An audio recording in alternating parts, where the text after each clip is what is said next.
Good morning student. चलिए देखते हैं आज हमें कहाँ से पढ़ना है। हर शनिचर को हमें ऑलिव ऑयल यानी जैतून का तेल या कैस्टर ऑयल पीना पड़ता यानी गाढ़ी चिकनाई वाला तेल। यह एक मुश्किल काम था। शनिचर को सुबह से ही नाक में इसकी गंध आने लगती। लेखिका कहती हैं कि हर शनिवार को हमें जो है ऑलिव ऑयल या कैस्टर ऑयल पीना पड़ता था। यह हमारे लिए बड़ा मुश्किल काम था। शनिवार की सुबह से ही हमारे नाक में इसकी गंध आने लगती। छोटे शीशे के गिलास जिन पर ठीक खुराक के लिए निशान पड़े रहते, उन्हें देखते ही मितली होने लगती। लेखिका कहती हैं छोटे शीशे के गिलास पर जो निशान बना था इस दवा को पीने के लिए, उसे देखते ही हमारे मन में मितली होने लगती थी यानी हमें उल्टी होने लगती थी। मुझे आज भी लगता है कि अगर हम न भी पीते वह शनिवारी दवा तो कुछ ज़्यादा बिगड़ने वाला नहीं था, सेहत ठीक ही रहती। लेखिका के कहने का मतलब है कि अगर हम उस शनिवारी दवा को नहीं पीते तो भी कुछ फर्क नहीं पड़ता, तब भी हमारी सेहत ठीक ही रहती।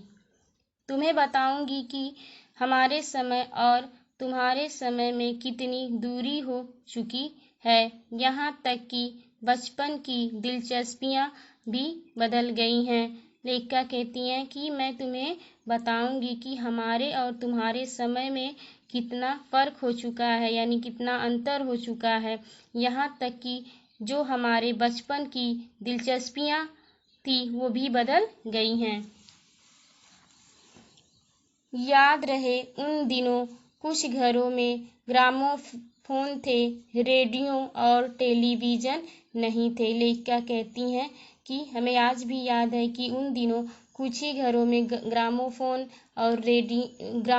थे, रेडियो और टेलीविज़न नहीं थे। यानी कुछ ही घरों में ग्रामोफोन थे, रेडियो और टेलीविज़न भी नहीं थे उस समय। हमारे बचपन की कुल्फी आइसक्रीम हो गई है, कचौड़ी समोसा पैटीज में बदल गया है, सहतूत और फालसे और खसखस के शरबत को पेप्सी में।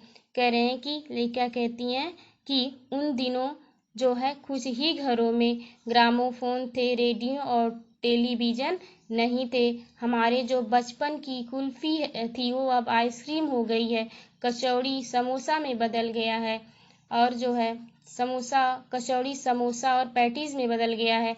सहतूत और फालसे और खसखस के जो शरबत थे वो कोको पेप्सी में बदल गए हैं। उन दिनों कोक नहीं लेमनेट बिंटो मिलती थी।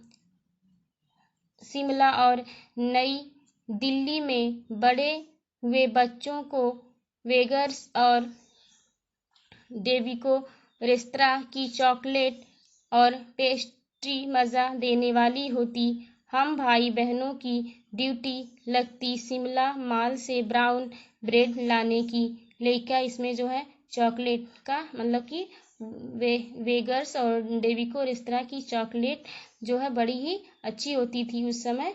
और लेखिका कहती हैं कि हम भाई बहनों की जो है शिमला मॉल से ब्राउन ब्रेड लाने की ड्यूटी लगती थी, तो हम जो है इन चॉकलेट को भी वहाँ जाते समय जो है लेते थे और बड़े मज़े से खाते थे।